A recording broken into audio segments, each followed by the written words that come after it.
In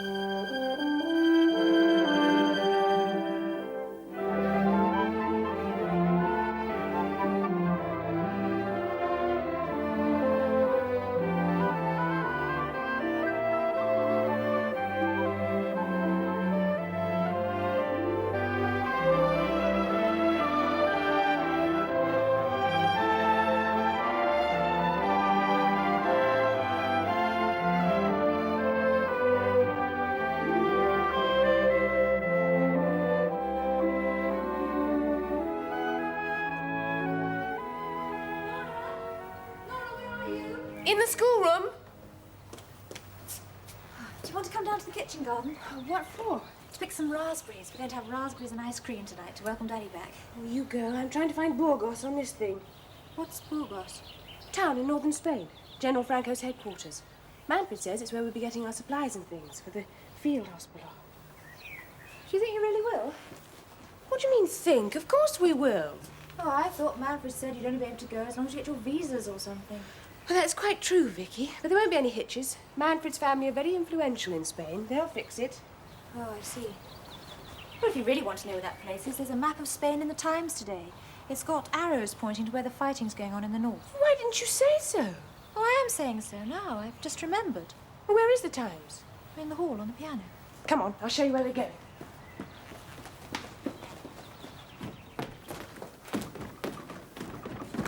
Ah, there it is.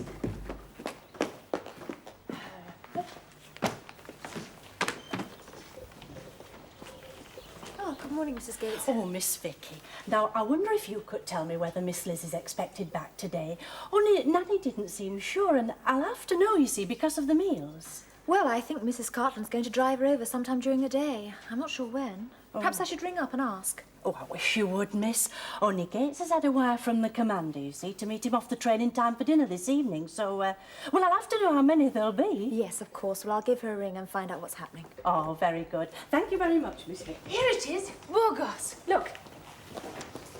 Yes, I know. And Bilbao, that's ours now. And there's Santander, that's fallen to us too last week. To us? The nationalists. If we're going to go and pick raspberries, we really ought to make a start. You know how long it takes to get enough for the kitchen. Okay, if we must. Lead the way.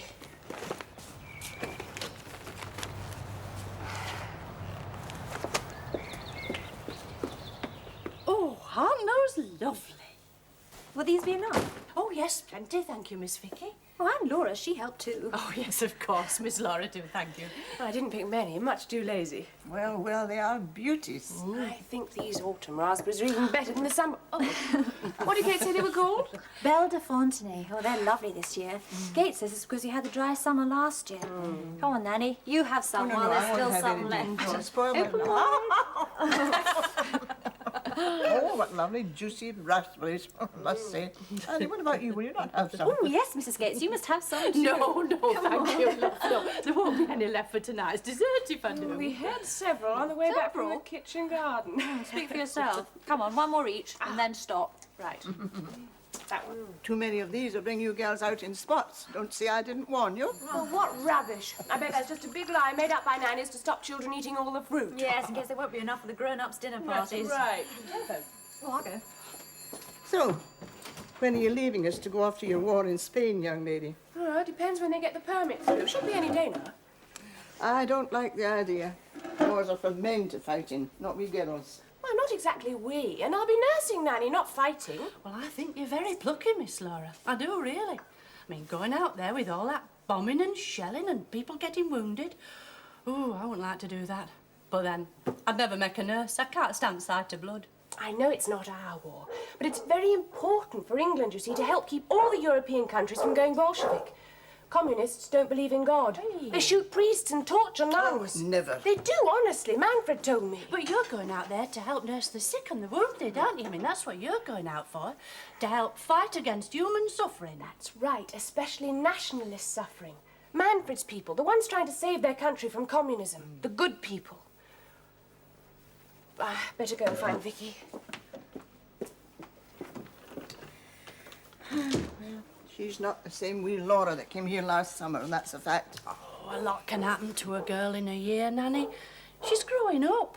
No knows her own mind. Aye. But the born girls know their own minds too. But they've not lost their sweet natures.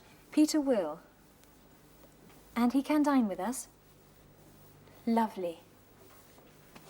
Yes, that's very kind of him. Yes, Laura is here. Yes, well, I'll tell Daddy you'd rather not. Yes. Yes, I'm sure he'll understand. Right. Righto. Bye. Rosie Cartland. So I gathered. She wants to keep Liz a bit longer over at Layford to let her sleep and rest. Good idea. Peter's going to bring her over before dinner and then stay on. I gathered that too. I wonder if Willem's still over at Layford or whether he's gone back to Wales. Why didn't you ask? Oh, I didn't like to. Depends on whether he and Liz have made up their quarrel, I should think. I wonder what it was all about.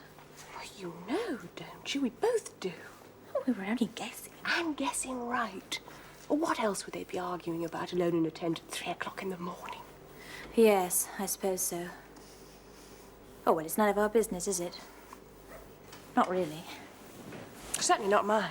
I'm not her sister, you are. Laura, well, what do you think of Gwilym? I mean, tell me honestly. Gwilym? Well, from the little I've seen of him, I'd say he was pretty attractive in a sort of rugged, animal way. A bit like Clark Gable.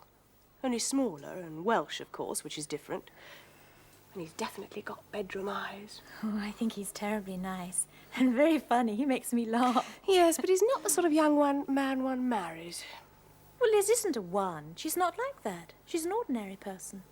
Well, I wouldn't marry him. Because he's not a Marchesa de Santana Espagnole or whatever. Hey. Amiga, señorita, how I love you. I will for you a bull. Shut up, Vicky! Just wait till I catch you.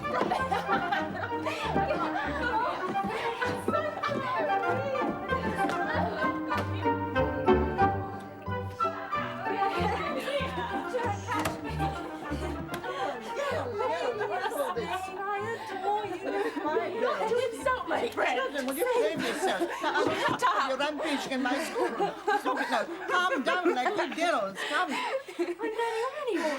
She's being rude about Manfred and she's not going to get away with it. Absolutely not. Oh, yes, I am, because you can't run out of me without getting out of breath because you've been to too many nasty nightclubs, smoking too many of those nasty Spanish cigarettes made of cow dung, and you're out of breath. Gosh, you're going to pay for that remark. Just wait till I catch you. Maybe conceited. No fear. Oh, gosh. And what's more, Klaus says Manfred looks like a waiter. He's nothing of the kind. Just because he's rather dark and sallow and half Spanish, he is a grandee and he's very attractive. He's oily. He's not. He's a greasy day. He isn't. There's a letter come for you, Miss Laura. Oh, thank you.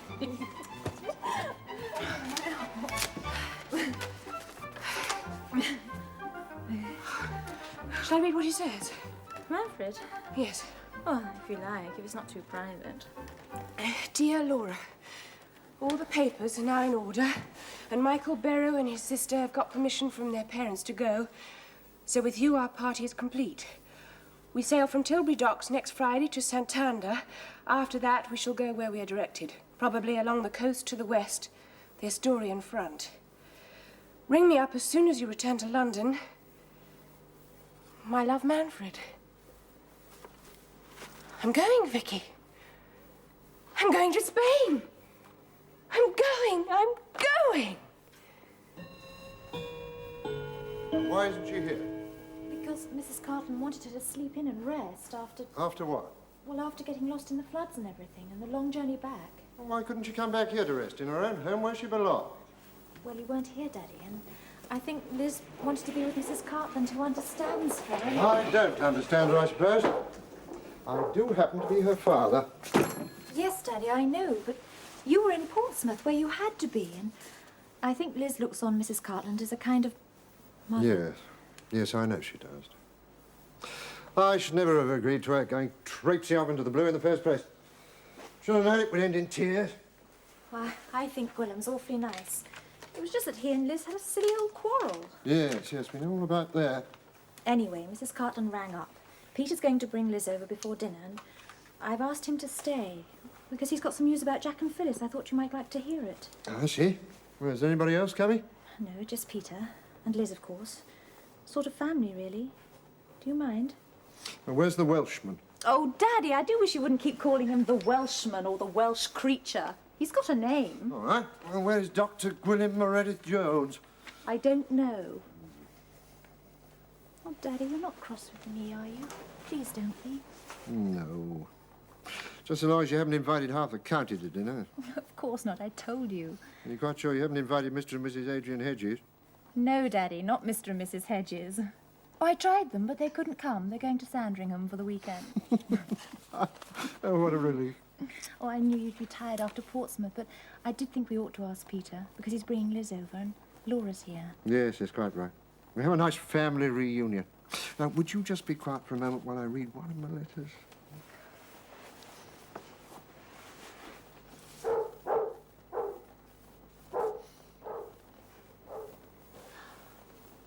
Sorry, Daddy, there's just one more thing. Yeah? While you were away, did you have any further news about the von Heineck's? Anything more from Klaus? No. No, I know nothing beyond Klaus's telegram before I went down to Portsmouth. You haven't heard, have you? Oh, no. Well, he said he'd write, but he hasn't. Well, I must assume that all is well, plain as he indicated. That his parents are safe and, well, he's with them. Yes, I suppose he is. Oh, I must tell Nanny you're back. And Laura. Laura? Yes. Yes, I'm glad she's here.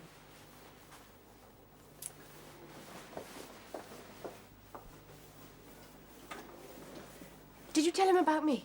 No, I haven't. It was just about Liz coming back this evening. He's not in a terribly good mood. Oh, how do you think he'll take it? Take what? When he knows I really am going to Spain. I don't know, Laura. I honestly don't know. He never believed I'd get the visa. Do you think he'll try and stop me at the last minute? Oh, he can't. You're not his daughter. He wouldn't let me go, I know that. But you're different. You're free. Yes, but if he's kind of responsible for me now, as he told my aunt and uncle he Well, was... that's just living with us, having your home here. Well, I don't think he'd actually interfere with what you want to do. Don't you? Even though I'm under 21? No, because he's not your legal guardian. But you'll have to tell him you're going. He'd expect you to. When? Well, this evening, if you get the chance. All right, I will. I'll have to. Won't I?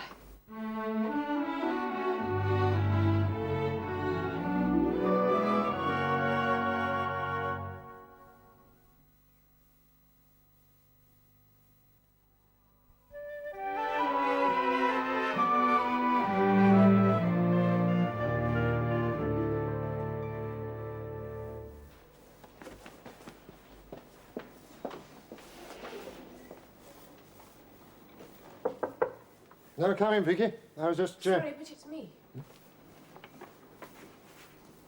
Laura, come in. Thank you.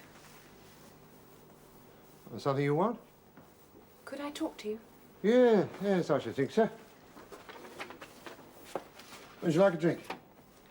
Well, could I have a glass of sherry, please? You may.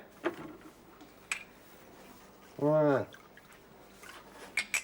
Sit you down.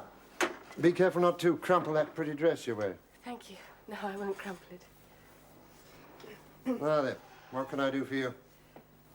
I thought I ought to tell you that I had a letter this afternoon from Manfred de las Rivas. You know, the young Spaniard. Yes, of course I know.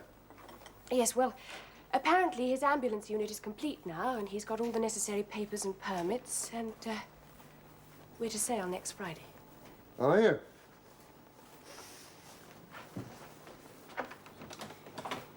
Oh, as soon as that? Yes. I see. So I'll be leaving here on Wednesday morning for London. I have to get a uniform and something called field equipment and various things, and meet Manfred and the others for final instructions, and, well, it was just to let you know that I was going on Wednesday. Laura, you know, we all feel a little bit responsible for you, especially as you're not yet of age. Now, I'm not your father. I'm not your legal guardian. Yes, I know, and I've already asked my aunt and uncle, and they said I could do what I liked. Oh, did they? Well, now your grandmother's dead, they are your next of kin. So, if they've agreed, there's not much I can do, except, try and persuade you to change your mind. I'm afraid I can't do that, Commander Bourne. I'm quite determined to go. Oh, my dear child. Now, I'm sure your motives are entirely noble and humanitarian, They but... are. I want to nurse the wounded and the sick women and children behind the firing line, as well as our soldiers at the Our front. soldiers? Well, what do you mean by our soldiers? We're not involved, nor on the fringe. Oh, we've signed a non-intervention pact. Means we're not going to send arms to either side, however much the Labour left may scream for us to do so. I think you ought to know that. Remember it. I do know that, Commander Bourne. By our soldiers, I meant Manfred's people, the decent, ordinary, Christian people of Spain. All right. Who choose to ally themselves to Hitler and Mussolini and what they stand for? Yes, to save the whole world from Bolshevism. Oh, dear. Your Manfred's words, no doubt. Yes, that's what he says. Now, Laura, listen to me for a moment. Because I want you to think out very carefully the implications of what you're doing. Now, I admit, many people of great influence in this country, some even in the cabinet, who want General Franco to defeat the Spanish Republican government. But in throwing in your lot with the philanthropists, and I prefer to call them fascists, then you're simply offering comfort and succor to the dangerous men who exercise power in Rome and Berlin, the dictators. My goodness me. We should probably have our own war soon enough. You get the chance to put on a uniform, nurse at the front, but not in this civil war in Spain. Now, this one is not for us. We must stay neutral, learn a lesson from it, but we must keep out. So, Laura, I'm asking you, now, please think again before it's too late. But I have thought again and again. I've thought of practically nothing else since I got back from Germany. And I agree with those cabinet ministers you mentioned. But I don't think it's enough to sit back and hope Franco will win. I mean, supposing he didn't. Would you really like to see Spain go communist? Dear child, there are plenty of other parties supporting the government besides communists. Socialists, anarchists, liberals, even a few churchmen. It's not to mention the Catalans and the Basques who are looking for their independence. I dare say, but the communists are the bosses. They've got the Russians there helping them. If they won, Spain would be Stalin's colony. Is that what you want? No, but equally, I'm sorry, Commander Bourne. I am grateful, truly grateful for all you've done for me. But if you believed in a cause, wouldn't you do everything you could to help it?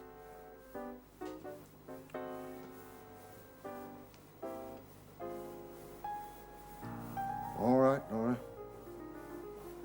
So, you leave on Wednesday? I was thinking if I could catch the 8:57 from Albury. Yes, of course. Gates will drive you in. Thank you, Commander Bourne. I won't disturb you any more. It was only to tell you.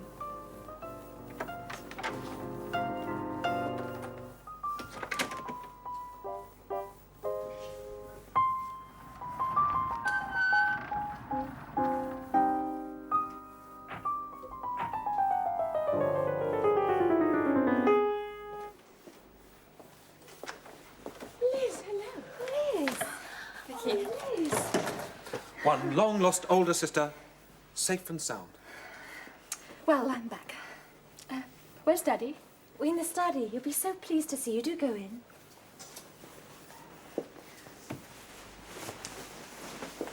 How's Laura? All right, thanks. And you? Oh, no, Vicky. Best leave them, just for a moment. Oh, yes. Right you are. I thought it must be you. Had a car. Oh, Daddy. There, now. Well. Well, it's nice to have you home.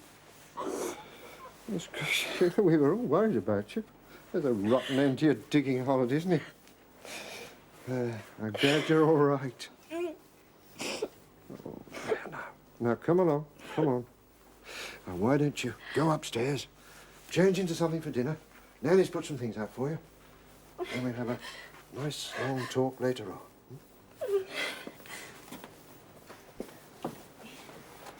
Oh, this won't be a moment. Just popping up to change into something for dinner. Oh, Peter, chaps, good to see you. Good evening, sir. I'm sorry I couldn't get here any earlier. It's my fault entirely. Got held up on the telephone, actually. Bit of bother with one of our planes flying out of the Channel Islands. Forced down near Southampton in bad weather. I had to arrange for the freight to be sent out by ship. That's rotten luck, isn't it?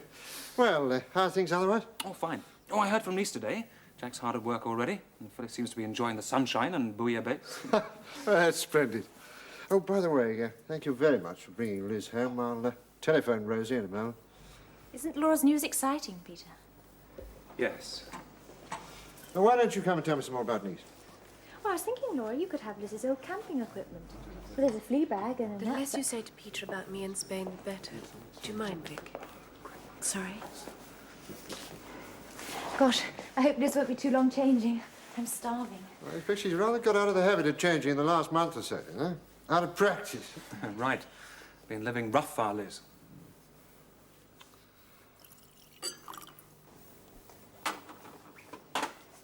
Are you very angry with me?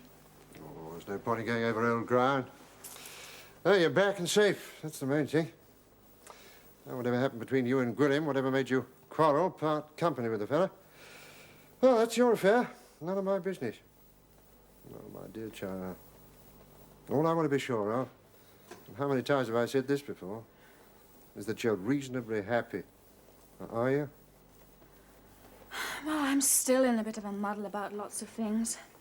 I can't seem to understand my own feelings. My emotions tell me one thing and my reason something else. Oh, dear, I am a mess, Daddy. I mean, what's the matter with me? Nothing. Oh, you're just tired, that's all. Been the end of a long and difficult year for all of us. Now, why not stay here for a bit now, eh? Rest of the summer holidays. And play a bit of tennis, like I suggested before. Huh? Lie in the garden under the old cedar tree, read a good book. Just be home for a bit, eh? How about it?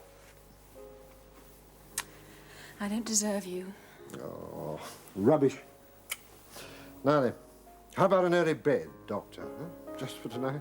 Yes, I'm still awfully tired. My own fault, of course. Well, I'll go up now. Good night, Daddy.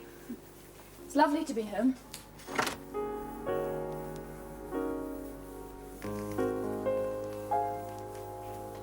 Good night, all. I'm going up to bed now. Good night, Liz. Good night, Liz. Not too late, Vicky. I'll come with you, Liz. Wait for me. It's not that I'm envious of Manfred. Well, not altogether. I'm a bit, of course, because you seem to love him, and I want you to love me. I love you both, Peter, but in different ways. But I care what happens to you. Okay, maybe he cares too. God, I can't see you being killed by some stray shell or machine gun bullet or blasted by some German Condor Legion bomber. I hardly think a nationalist ambulance unit will be bombed by German planes. Russian, then, what's the difference? Just can't stand the thought of you, a young English girl, not long out of school, dragged out there by some Spanish hunter. Don't call Manfred that, please. And I've told you 100 times I'm not being dragged, Peter. I want to go. To be killed together, gloriously, I suppose, for the cause of fascism. To die in his arms, in the filthy, dusty, blood-stained soil of Spain. Is that what you want? Is it? Someone's coming. At this hour? Someone just drove up in a small sports car. You can see from the window. Is it Rosie come to fetch you, Peter? It's late. But she had a telephone. Anyway, it's on her car. I hear a car. Yes, sir. Oh, my dear fellow. Come in. All right, Crash. Now, what's happened? I'm sorry to come here like this and disturb you so late into the night when you will not expect me. Horrible things have been done in Munich. It's the name of the German people. Please, may I be admitted to your house for the night? My dear fellow, of course you may. Welcome at any time. Vicky, you take his hat. Vicky? My Vicky.